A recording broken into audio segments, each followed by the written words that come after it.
In the last lecture, we have discussed the stability of explicit scheme. In this lecture, we will repeat the same for an implicit scheme. At the end of this lecture, we will see that the implicit scheme, unlike the explicit scheme, is stable always irrespective of the value of delta t or delta x. Let us consider the same partial differential equation initial value problem, that is del u del t equals alpha del 2u del x2.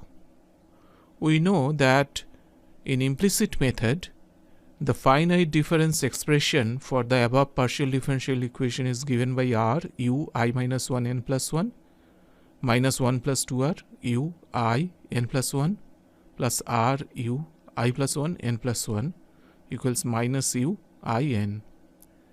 Here r is alpha delta t by delta x square. We also know from our discussion in last lecture that the round of error epsilon will obey the same equation that is obeyed by u. So that means that this equation here is the governing equation of epsilon. Now,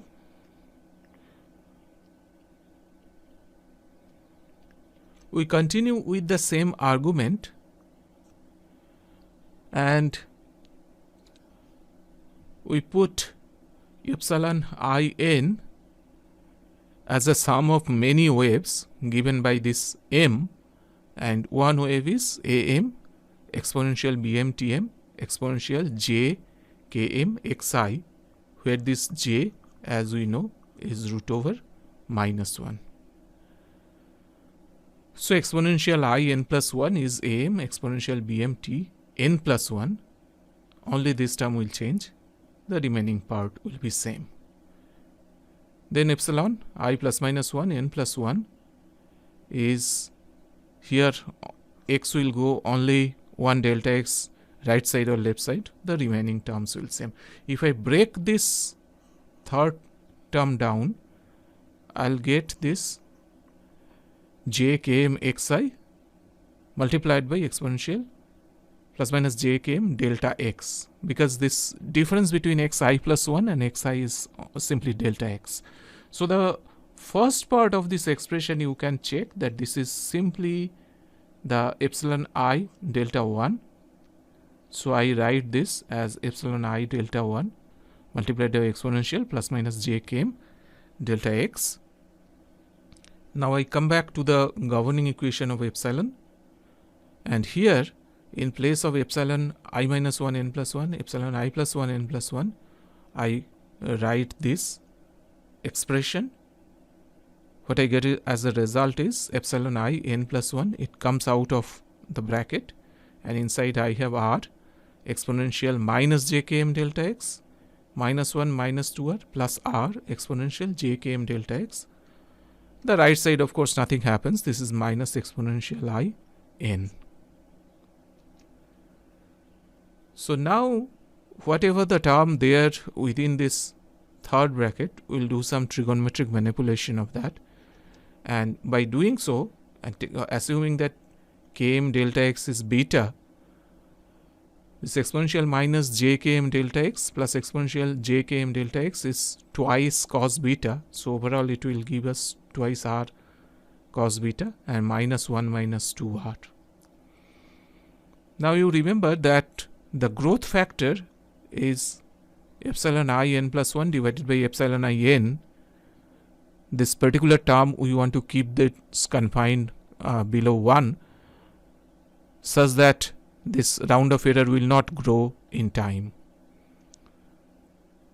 So what we find here, that g is given by 1 by 1 plus 2r minus twice r cos beta.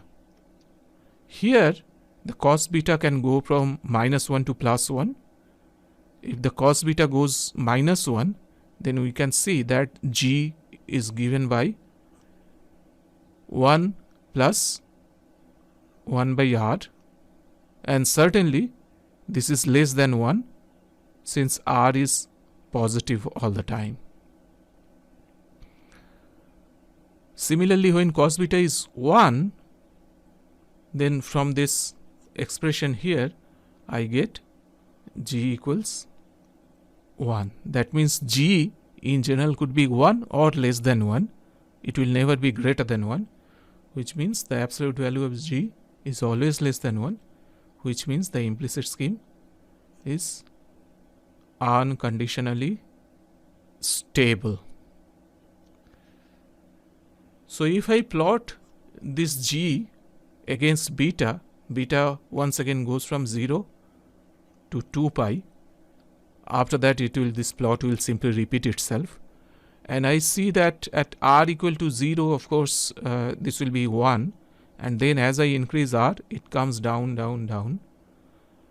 You can understand from the expression itself that g becomes 0 as r tends to infinity only, which means that higher the value of r, the g comes down and it gets closer and closer to 0. So the scheme is very stable for high r. In fact, it is more stable. It is coming closer and closer to 0. So it will suppress the round of error very easily for high r. Of course, it's, the picture is not so bright, because as we increase delta t or we increase r, increasing r means in some sense increasing delta t, but then that delta t will also increase the truncation error. So we are only talking about stability here. We are not talking about the truncation error. Your solver may be stable, but it may have lots of truncation error. Then the accuracy of the solver will be sacrificed. So in that sense, the value of delta t and delta x, although stability is a factor, it is not the only factor in determining the value of delta t and delta x. The amount of error, as well as the physical problem, what kind of time step it needs to resolve the temporal behavior of the unknown, these are necessary in determining the delta t and delta x in a real CFD problem. You are now ready to carry out the von Neumann type stability analysis for a Crank-Nicolson scheme. Please try it before the next lecture. That's all for this lecture, and I'll see you in class. Thank you.